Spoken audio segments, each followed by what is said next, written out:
নমস্কার শ্রোতা বন্ধুরা, সন্ধ্যায় গল্পের আসর ইউটিউব চ্যানেলে তোমাদের সবাইকে স্বাগত। আজকের গল্প যার শেষ ভালো তার সব ভালো, কলমে দেবীদাস। ছোট বোনের বিয়ের পর একদিন বাপের বাড়ি বরকে নিয়ে বেড়াতে এসেছি। আসলে ঠিক বেড়াতে নয়, বাবা ফোন করে জানালেন যে তোমাদের সকলকে নিয়ে আজ একটি পারিবারিক মিটিং করব, সুতরাং তোমরা সবাই সময় মতো চলে এসো। আজ এই প্রথম এমন ঘটনা ঘটেছে যে বাবা ঘটা করে আমাদের সব ভাই বোনকে একসাথে রেখেছেন। দুই ভাই, ভাইয়ের বউ এবং তাদের বাচ্চারা বাবা মায়ের সাথেই এ বাড়িতে থাকে। দুপুরে সবাই একসাথে খাওয়া দাওয়া করে বিকেলে বাবার কথা মতো সবাই ড্রয়িং রুমে এসে বসলাম। বাবা কিছুক্ষণ পর আসলেন এবং মাকে পাশে নিয়ে বসলেন। খুব টেনশন হচ্ছে বাবা ঠিক কী করতে চলেছেন। হঠাৎ বাবা বলতে শুরু করলেন, শোনো, তোমরা আমার সন্তান। জ্ঞান হবার পর থেকে হয়তো আমাকে ভালো মানুষ হিসেবেই জেনে এসেছো। আমিও চেষ্টা করেছি একজন আদর্শ বাবা হবার, আর হয়তো কিছুটা পেরেছি, যার ফলাফল আজ আমার প্রতিটি সন্তান সুসন্তান, উচ্চ শিক্ষিত এবং যে যার মতো প্রতিষ্ঠিত। সবার ছোট ঝিমলি, তোমাকেও বিয়ে দিয়ে দিলাম ঘর বর সব ভালো দেখে। মৈনাকের বউ এলো, তাও প্রায় 9 বছর পার হয়ে গেছে। সন্তানদের প্রতি এইটুকু দায়িত্ব অন্তত পালন করেছি। তবে আমি স্বামী হিসাবে মোটেও সফল নই, বরং বিপরীতটাই বলতে পারো। বাবার কথা শুনে বাবাকে এবার থামানোর চেষ্টা করছেন মা, কিন্তু বাবা মাকে বাধা দিয়ে বললেন, আজ আমাকে থামতে চেয়েও কোনো লাভ নেই গীতা। স্বামী হিসাবে বেলা শেষে হলেও অন্তত এখন আমি আমার দায়িত্ব কিছুটা পালন করতে চাই। আমি আমার সন্তানদের কাছে নিজের অন্যায় স্বীকার করতে চাই। আমরা ঠিক বুঝতে পারছি না বাবা ঠিক কী বলতে চাইছেন। আমরা বারে বারে সবাই একে অপরের মুখের দিকে চাইছি আর ভাবছি এবার কি হবে। বাবা আবারও বলতে শুরু করলেন, আমি ছিলাম ভাই বোনের মধ্যে তৃতীয় আর লেখাপড়ায় ভালো। আমি যখন যাদবপুর ইউনিভার্সিটিতে মাস্টার্স পরীক্ষা দিয়ে বাড়ি গেলাম, তখন আমার বাবা তার এক বন্ধুর মেয়ের সাথে আমার বিয়ে ঠিক করেন। আমার নিজের যদিও কোনো পছন্দ ছিল না, কিন্তু মনে মনে ভাবতাম আমি যাকে বিয়ে করব সে খুব সুন্দরী হবে আর গায়ের রঙটা ফর্সা হতেই হবে। কিন্তু মেয়ে দেখতে গিয়ে দেখলাম মেয়ে মোটেও ফর্সা নয়, বরং তার উল্টো। আমার মনটা ভীষণ খারাপ হয়ে যায় আর প্রচণ্ড রাগ হয় আমার বাবার প্রতি। কিন্তু বাবা অত্যন্ত রাগী ছিলেন, তাই খুব ভয় পেতাম বাবাকে, আর সেই ভয়ে শেষ পর্যন্ত কিছু বলতে পারিনি। 1 সপ্তাহ বাদে আমাদের বিয়ে হয়ে যায়। তবে বিয়ে হলেও আমি সেই স্ত্রীকে মন থেকে মেনে নিতে পারিনি। সে বিভিন্নভাবে আমাকে খুশি করার চেষ্টা করত, কিন্তু আমি তাকে আমার সামনে দেখলেই বিরক্ত হতাম। অবশেষে আবার কলকাতায় ফিরে এলাম আর আরেকটা সরকারি চাকরিতে জয়েন করলাম। ভুল করেও স্ত্রীর কথা মনে হতো না আমার। আর এবার যেটা বলবো সেটা চরম লজ্জার, তবু আমি বলবো, নিজের পাপ স্বীকার আমি নিজের সন্তানদের কাছেই করব। এই বলে বাবা আবার বলা শুরু করলো, চাকরি পাওয়ার 6 মাসের মধ্যে কলকাতায় আমি যে ভাড়া বাড়িতে থাকতাম সেই বাড়ির মেয়েকে ভালো লাগতে শুরু করে, কারণ সেই মেয়ে খুব সুন্দরী। আমি এই 6 মাসে একবারও গ্রামে যাইনি। সেই মেয়ের সাথে প্রায় প্রতিদিন বাড়ির ছাদে কথা হতো, এমনকি মনে মনে ভেবেও ফেলি কাউকে না জানিয়ে সেই মেয়েকে বিয়ে করে নেব। কিন্তু হঠাৎ একদিন শুনি সেই মেয়ের হাজব্যান্ড বিদেশ থেকে এসেছেন, অথচ ওই মেয়ে এতদিন আমাকে একবারও বলেনি যে সে বিবাহিতা। প্রচণ্ড মানসিক কষ্ট নিয়ে গ্রামে ফিরলাম, কিন্তু নিজের স্ত্রীকে কোনো রকম সম্মান তো দিইনি, বরং সামনে এলে মাঝে মাঝে দূর দূর করতাম। আর সেই সুযোগটা আমার মা, বাড়ির অন্য বউরাও নিত। বাড়ির দাদু দিদা সহ 12-13 জনের কাঠের উনুনে রান্না, সাথে বাড়ির যাবতীয় কাজ সব গীতাকে দিয়েই করানো হতো। আমি 2-1 বার আর চোখে খেয়াল করতাম যে ওর হাতে ফোসকা পড়ে থাকতো, পাটায় মশলা পেশার কারণে। সেই কাকা ডাকা ভোরে উঠে বাড়ির উঠোন ঝাড় দেওয়া থেকে সবার জন্য জীবন উৎসর্গ করে দেওয়া যেন ওর নিত্যদিনের রুটিন ছিল। তাতেও শান্তি ছিল না। পান থেকে চুন খসলেই ওকে সবাই বিভিন্নভাবে হেনস্থা করত। বাড়িতে ওকে কেবল আমার বাবা ভালোবাসতেন। যাই হোক, আমি কলকাতায় ফিরে আসি, তারপর আর বাড়ি যাওয়ার নাম পর্যন্ত করি না। বাবা চিঠি পাঠালে কোনো রকমে জবাব দিই। এভাবে হঠাৎ একদিন বাবার চিঠিতে জানতে পারলাম আমার একটা কন্যা জন্ম হয়েছে, আর কন্যাটি দেখতে নাকি ঠিক আমারই মতো। যাক, আমার সন্তান অন্তত আমার মায়ের মতো কালো হয়নি। আমি গ্রামে আসি।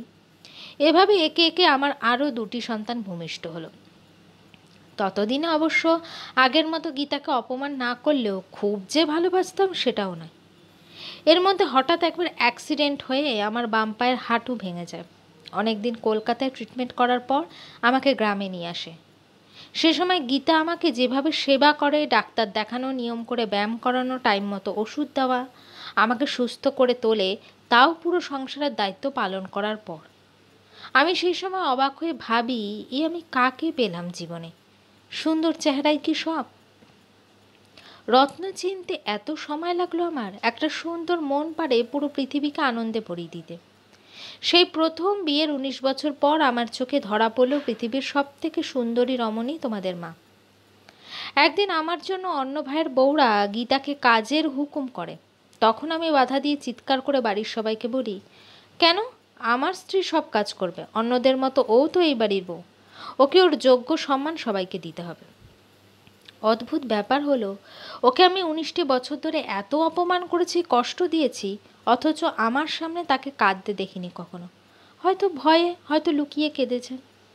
কিন্তু সেদিন গীতা চিৎকার করে কেঁদেছে আর বলেছে তার জীবনে যা চাওয়ার ছিল তা সে পেয়ে গেছে, কারণ তার স্বামী তাকে সকলের সামনে নিজের স্ত্রী বলে সম্মান দিয়েছে। সেদিন আমিও খুব কেঁদেছি। এমন একটা মেয়েকে আমি এতগুলো বছর ধরে খালি কষ্ট দিয়ে গেছি। 6 মাস পর আমি আবার কলকাতায় ফিরে নতুন চাকরিতে জয়েন করি এবং ঠিক করি গীতাকে আমার কাছে নিয়ে আসব। কিন্তু বাদশা দেন আমার মা। তিনি কিছুতেই ওকে আসতে দিলেন না। ও চলে এলে এত বড় সংসার সামলাবে কে? বাড়িতে দাদা দাদি শ্বশুর শাশুড়ির সেবা করবে কে? এভাবে কেটে গেল আরও কয়েকটি বছর। তবে তখন নিয়ম করে কদিন পরপর গ্রামে যেতাম আমার পৃথিবীর শ্রেষ্ঠ সুন্দরী রমণীকে দেখার তাগিদে। এর মধ্যে অবশ্য আমাদের ছোট মেয়ের জন্ম হয়, তিতলি। আমার বড় সন্তান তখন ক্লাস 9-এ উঠেছে। মেয়েটি আমার খুব দ্রুত লম্বা আর সুন্দরী হয়ে যাওয়ায় গ্রামে রাখা বিপজ্জনক হয়ে ওঠে। আর এটাকেই একটা সুযোগ বানিয়ে সেবার বাড়িতে রীতিমতো ঝগড়া করে তোমাদের সহ তোমাদের মাকে নিয়ে কলকাতায় চলে আসি। আর সেদিনও আমাকে পূর্ণ সাপোর্ট দেন আমার বাবা, আর যার নয়নের মণি ছিল তোমাদের মা। যার সন্তানের লেখাপড়া, সংসার খরচ, বাড়িতে টাকা পাঠিয়ে কিছু টাকা ব্যাংকে গচ্ছিত রাখার পর আর কিছুই অবশিষ্ট থাকতো না। তাই যৌবনকালে তোমাদের মাকে কোনোদিনও ভালো একটা শাড়ি পর্যন্ত দিতে পারিনি। তারপরও কোনোদিনও কোনো অভাব অভিযোগ করেনি তোমাদের মা। বাবার মুখে মায়ের কষ্টগুলো শুনে আমরা সবাই কাঁদছি। এত বছরে একটি বারের জন্য মাও কোনোদিনও এসব কথা আমাদের বলেননি। বাবা আবার বলা শুরু করলেন, বড় বৌমা, ছোট বৌমা, আমি তোমাদের দোষ দিচ্ছি না। তোমাদের অধিকার আছে স্বাধীনভাবে বাঁচার, তেমনি তোমাদের শাশুড়ি মারও। ও এখন বাড়ির সবার রান্না করবে আর তোমরা সবাই যে যার ক্যারিয়ার নিয়ে ব্যস্ত। ছুটির দিনেও তোমরা নিজেদের মতো ঘুরে বেড়াও আর তোমাদের শাশুড়ি সেই ঘরের কোণে বসে থাকে। কিন্তু তারপরও বুঝতে পারি তোমরা বিরক্ত হও শ্বশুর শাশুড়িকে নিয়ে সংসার করতে। তাই আমি চাই তোমরা আলাদা বাড়ি নাও, কারণ সেই এবিলিটি তোমাদের কাছে আছে। আর সেটার চাইতেও বড় কথা, এই বয়সে এসে আবার গীতাকে তোমাদের হুকুম মানতে হবে, সেটা তো আমি মেনে নেব না বাবু। এ বাড়িতে আমি আর তোমাদের শাশুড়ি মা থাকবো। খুব অল্প টাকায় জমিটা কিনে রেখেছিলাম, আর সেই টাকাটা ছিল তোমাদের মায়ের তার বাবার বাড়ির দেওয়া বিয়ের গয়না বিক্রির টাকা, আর আমাদের জমানো সামান্য কিছু টাকা। অবসর নেওয়ার পর যে টাকাটা পেয়েছিলাম সেটা দিয়ে 3 তলা বাড়ি করলাম। বাড়ি ভাড়া বাবদ যে টাকাটা আসবে সেটা আমাদের দুজনের জন্য ঢের। তোমাদের মাকে নিয়ে আমি তেমনভাবেই থাকবো যেমনটা এই যুগেও হাজব্যান্ড ওয়াইফরা থাকে। তাকে নিয়ে রোজ ঘুরতে যাব, শহর ঘুরবো, সম্ভব হলে দেশের বাইরেও ঘুরতে নিয়ে যাব, আমার যতটুকু সামর্থ্য আছে আর কি। আমাদের প্রতি তোমাদের ফিনান্সিয়াল কোনো সাপোর্ট দিতে হবে না। শুধু মাসে অন্তত একটা রবিবার এ বাড়িতে সবাই মিলে এসে আমাদের সাথে কাটিয়ে যাবে। সেটাও যদি না পারো তাতেও আক্ষেপ থাকবে না। ভেবে নেব আমার সন্তানরা বিদেশে থাকে, তাই চাইলেও দেখা করা সম্ভব না। আমি এখন ঘরের কোনো কাজ গীতাকে করতে দেব না। এখন আর কাজের মেয়ে থাকবে, সেই সব কাজ করবে।